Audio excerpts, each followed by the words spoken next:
Assalamualaikum warahmatullahi wabarakatuh. Di sini kami akan mempresentasikan mengenai koordinasi isolasi dari mata kuliah Teknik Tegangan Tinggi. Kami dari kelompok 6 yang beranggotakan saya sendiri Deva Yukurniawati 04171021 dan teman saya Azari Rizky Mahendra 04171017. Sebelum lanjut ke materi, saya akan melanjutkan mengenai outline terlebih dahulu yang akan dijelaskan. Yang pertama ada sejarah, yang kedua ada pengertian, yang ketiga ada tujuan dan prinsip dasar, yang keempat ada arrester, yang kelima ada fenomena gelombang surja pada saluran, yang keenam ada karakteristik dan metode, dan yang terakhir ada koordinasi isolasi pada gardu induk. Outline pertama yaitu sejarah. Sebelum Perang Dunia Pertama, koordinasi isolasi mendapat perhatian sedikit sekali dan sukar dapat dilaksanakan karena tidak adanya data pokok yang diperlukan. Sedikit sekali diketahui mengenai karakteristik petir dan saluran transmisi dan pengaruhnya pada peralatan tenaga. Lebih kurang lagi pengetahuan para insinyur mengenai daya isolasi peralatan itu sendiri terhadap petir dan karakteristik alat-alat pelindung, terutama arrester petir, serta penerapannya belum benar-benar dimengerti. Akibatnya adalah bahwa cara mengisolasi adalah cara mencoba belaka, sehingga ada bagian yang isolasinya kurang, sedangkan ada bagian-bagian yang isolasinya berkelebihan. Di Amerika Serikat, tendensi pada waktu itu adalah dengan menaikkan isolasi pada jala-jala transmisi dan mengurangi isolasi peralatan di gardu induk. Hal ini tentu mengakibatkan banyaknya lompatan api terjadi pada peralatan tersebut. Selanjutnya, sejarahnya yaitu yang pertama setelah 30 tahun dilakukan penelitian dan riset, yang kedua, penemuan sifat petir pada transmisi dan karakteristiknya pada waktu mendekati gardu, yang ketiga, penentuan daya isolasi peralatan, bukan saja peralatan yang berisolasi udara, tetapi juga peralatan yang lebih sulit dan mahal. Keempat, penemuan tegangan impuls standar dan cara pengujian trafo untuk menentukan daya impulsnya. Yang kelima, karakteristik alat-alat pelindung terutama arrester. Yang keenam, dengan ditetapkannya gelombang impuls standar dan ditemukannya osilogram, maka didapatkan data lain yang diperlukan guna mencegah persoalan koordinasi isolasi. Dan yang terakhir, ketujuh, penentuan tingkat isolasi impuls dasar basic impulse insulation level, yang artinya tingkat-tingkat patokan reverse level dinyatakan dalam tegangan puncak impuls dengan gelombang standar. Selanjutnya, outline kedua yaitu pengertian. Korelasi antara daya isolasi alat-alat dan rangkaian listrik dengan karakteristik alat-alat pelindungnya sehingga isolasi terlindungi dari bahaya tegangan lebih secara ekonomis. Dan koordinasi isolasi dinyatakan dalam bentuk langkah-langkah yang diambil untuk menghindari kerusakan terhadap alat-alat listrik akibat overvoltage dan membatasi lompatan sehingga tidak menimbulkan kerusakan. Outline yang ketiga yaitu tujuan dan prinsip dasar. Adapun pula tujuan koordinasi isolasi. Yang pertama, melindungi peralatan dan yang terakhir, penghematan atau secara ekonomis. Dan fungsi sendiri dalam tujuan koordinasi isolasi dalam sistem tenaga listrik yaitu memiliki daya isolasi yang dapat diatur sedemikian rupa, kualitas pelayanan menjadi baik, dan yang terakhir biaya yang dikeluarkan minimum. Hal-hal yang menjadi pertimbangan dalam koordinasi isolasi yaitu yang pertama, penemuan sifat petir pada transmisi dan karakteristiknya. Yang kedua, penentuan daya isolasi peralatan. Yang ketiga, penentuan tegangan impuls standar dan cara pengujian trafo untuk menentukan daya impulsnya. Yang keempat, karakteristik alat-alat pelindung seperti arrester. Dan yang terakhir, kelima, penentuan tingkat isolasi impuls dasar basic impulse isolation level. Prinsip dasar terhadap rasionalisasi dan implementasi. Yang pertama yaitu lightning arrester sebagai alat pelindung pokok dan peka terhadap tegangan, maka peralatan ini harus disesuaikan dengan sistem. Yang kedua, tegangan sistem yang terdiri dari tegangan nominal, tegangan dasar, dan tegangan maksimum. Yang ketiga, ada dua macam sistem, yaitu yang pertama isolated neutral system dan yang kedua effectively grounded system. Pada kedua sistem tersebut, tegangan transmisi maksimumnya dapat mencapai 105% tegangan dasarnya. Yang keempat, tegangan dasar yang dipakai pada arrester adalah tegangan maksimum frekuensi rendah, yaitu 50 Hz, di mana arrester bisa bekerja dengan baik. Dan yang terakhir, kelima, dalam penentuan isolasi trafo dipakai isolasi yang dikurangi, reduced isolation, yaitu tingkat isolasi yang lebih rendah dari yang telah ditetapkan dalam standar. Dan outline berikutnya yaitu arrester. Arrester adalah alat pelindung arrester. Lightning arrester kadang-kadang juga disebut juga surge diverter. Pada pokoknya, arrester ini terdiri dari dua unsur sela api atau spark gap dan tahanan tak linear atau tahanan keran ya atau valve resistor. Sebenarnya resistor terdiri dari tiga unsur sela api, tahanan keran atau tahanan katup, dan sistem pengaturan atau pembagi tegangan grading system. Dan di sini ada gambar mengenai gambar arrester. Yang pertama ada penghubung ke penghantar, pelindung atau penutup, celah-celah udara, penyangga, sambung kedap air, perapat yang disolder, pelindung air porselen, blok berpori yang berfungsi sebagai katup, dan yang terakhir titik pentanahan. Selanjutnya ada karakteristik arrester tersendiri, yaitu mempunyai tegangan dasar rate 50 C per S yang tidak boleh dilampaui. Yang kedua, mempunyai karakteristik yang dibatasi oleh tegangan atau voltage limiting bila dilalui oleh berbagai macam arus petir, dan mempunyai batas termis. Karakteristik pembatas tegangan impuls dari arrester adalah harga yang dapat ditahannya pada terminalnya bila menyalurkan arus tertentu. Harga ini berubah dengan besarnya arus. Supaya tekanan pada isolasi dapat dibuat serendah mungkin, suatu sistem perlindungan tegangan lebih perlu memenuhi syarat sebagai berikut. Yang pertama yaitu dapat melepas tegangan lebih ke tanah tanpa menyebabkan hubung singkat ke tanah, atau satu rate grounded fault. Yang kedua, dapat memutuskan arus saluran, dan yang terakhir, mempunyai tingkat perlindungan protection level yang rendah, artinya tegangan percikan sela dan tegangan pelepasannya rendah. Sekian presentasi dari saya, selanjutnya akan dilanjutkan oleh teman saya. Oke, kita lanjut ke pembahasan berikutnya mengenai asas pemakaian arrester atau alat pelindung terhadap surya petir. Ini ada beberapa asas dari alat pelindung tersebut. Yang pertama, kita harus menetapkan atau mengetahui tegangan dari pelepasan arus petir itu berapa. Mengapa? Untuk menentukan tingkat perlindungan arrester itu. Jadi alat ini mempunyai tegangan maksimum. Yang kedua, arrester ini akan memberikan perlindungan bila ada selisih margin yang cukup antara tingkat alat pelindung dengan peralatan lainnya. Yang ketiga, alat ini juga harus dipasang sedekat mungkin kepada peralatan utama dan tahanan tanahnya dipastikan rendah. Yang keempat, pengaruh dari sejumlah kawat dalam melindungi kegawatan petir pada gardu perlu diperhatikan penerapan alat ini. Yang kelima, bila ada keraguan-raguan mengenai kemampuan 10 kolom per second dari arrester, maka sejumlah persentase ditambahkan pada harga yang dihitung atau ditetapkan untuk alat pelindung ini. Yang kami cari sekarang masih dipakai tambahan sekitar 10%.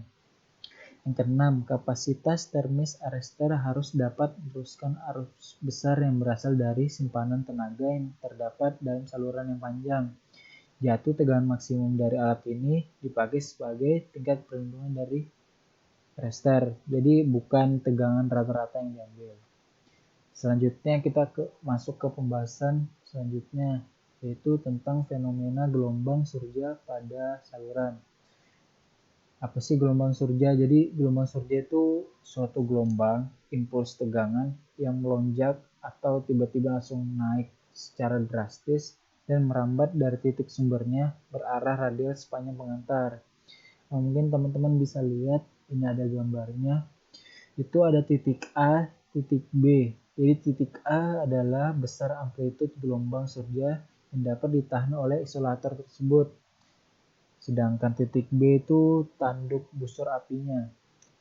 Fungsi dari tanduk busur api yaitu melindungi isolator dari tegangan tembus yang disebabkan oleh gelombang surja itu sendiri.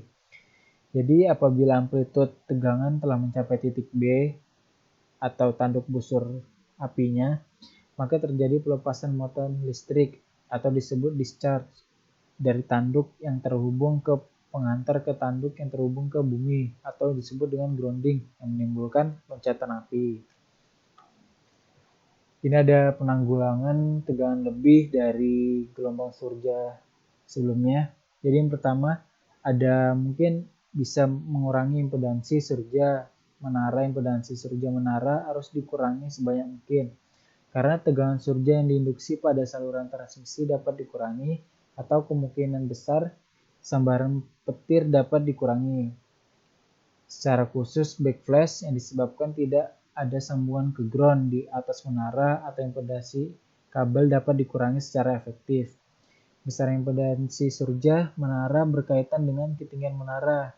Jadi ketinggian dari menara tersebut dapat mempengaruhi impedansi. Jadi semakin tinggi menara tersebut, maka impedansinya semakin tinggi. Dan resistivitas tanah yang biasanya bus menjadi 20-100 volt untuk jalur kelas IHV.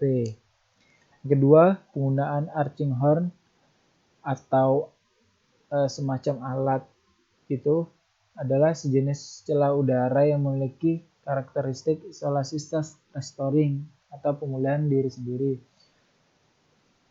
Arcing horn disusun secara paralel dengan masing-masing isolator sebagai satu badan pada menara.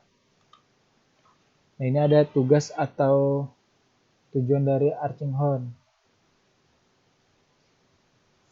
Jadi pertama itu ada flashing over voltage terhadap dikontrol oleh pemilihan bentuk dan panjang celah udara dari arcing horn sehingga magnitud dari perjalanan tegang surge yang disebabkan oleh petir dapat dibatasi oleh tegangan flashover dari arcing horn. Arcing horn dapat dikatakan sebagai titik lemah yang disengaja dari isolasi konduktor. Jadi semacam batas kendali dari magnitud tegangan surja. Selanjutnya, arcing horn yang dirangkai bersama dengan isolator yang dapat meningkatkan potensi kemiringan isolator dalam tegangan distribusi oleh potongan porselen individual yang terhubung seri dapat disatukan, meningkatkan tegangan menahan. Kita ada flashover oleh arcing horn dapat menghindari flashover sepanjang permukaan isolator, sehingga isolator dapat dilindungi dari akibat kerusakan terhadap thermal shock atau perlindungan isolator porselen. Di sisi lain, arcing horn memiliki batasan di bawah ini, yaitu arcing horn serta bagian lain dari saluran transmisi overhead tidak boleh mengalami flashover dengan mengalihkan gelombang yang datang dari gardu yang berdekatan. Selanjutnya ada karakteristik dan juga metode dari gelombang surja. Dengan karakteristik isolasi dan karakteristik arrester dapat disusun suatu sistem pengaman yang terkoordinasi. Bisa dilihat dari gambarnya. Tegangan operasi proteksi harus lebih kecil dari tegangan tembus isolasi. Koordinasi antara kemampuan isolasi dan pengaman sistem ditentukan dengan BIL atau Basic Insulation Level. Nah, ini ada karakteristiknya. Yang pertama, dalam hal kemampuan isolasi untuk menghadapi surja hubung dan surja petir, maka yang berperan adalah kemampuan dari isolasi. Yang kedua, dalam pengoperasian normal, isolasi peralatan sistem tenaga ditentukan sesuai dengan tegangan kerja. Yang ketiga, pengaman petir dan surja hubung memerlukan penetapan dari level tegangan yang disebut level tegangan SAN. Batas ketahanan impuls petir yang disebut sebagai Basic Impulse Level atau BIL adalah ketentuan untuk setiap sistem tenaga nominal dari berbagai peralatan. Semua peralatan dan komponen-komponennya harus mempunyai BIL di atas level sistem proteksi. Jadi dari alat-alat yang lain dan komponen-komponennya harus mempunyai Basic Impulse Level di atas sistemnya. Nilai batas ini biasanya ditentukan berdasarkan isolasi udara dengan metode statistik. Selanjutnya untuk peralatan yang bukan isolasi seperti trafo isolasi, batas margin ditetapkan berdasarkan metode konvensional. Ini ada 3 metodenya. Yang pertama ada Basic Insulation Level, yaitu withstand voltage dari peralatan sistem tenaga. Yang kedua ada Sun Protection Level atau tegangan operasi peralatan pengaman. Ketiga ada tegangan puncak kerja peralatan dan tegangan saluran transmisi. Kita masuk ke pembahasan selanjutnya tentang koordinasi isolasi pada Garindok. Jadi seberapa penting sih bahwasannya kita menentukan koordinasi isolasi. Jadi pentingnya itu peralatan isolasi daya, itu untuk menentukan peralatan isolasi daya. Terus untuk menentukan fase ke tanah dan jarak antar fase, kebutuhan untuk lokasi, rating, dan nilai arrestar surya. Dan untuk menentukan jarak perlindungan celah dan juga konfigurasi. Kebutuhan untuk lokasi dan tipe, itu seperti tiang atau pelindung kabel dari pelindung Garwindok. Selanjutnya ada kebutuhan kuantitas dan metode untuk mencapai peningkatan penangkal petir dari jalur berbatasan langsung dengan Garwindok.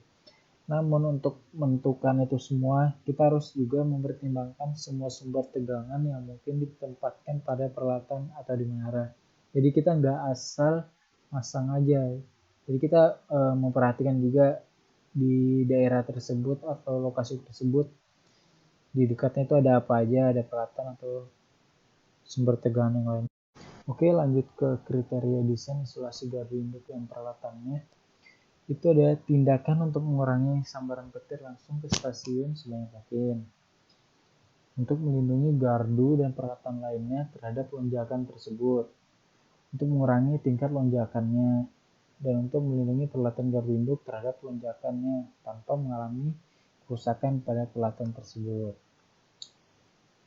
Ini ada ilustrasi prinsip koordinasi isolasinya.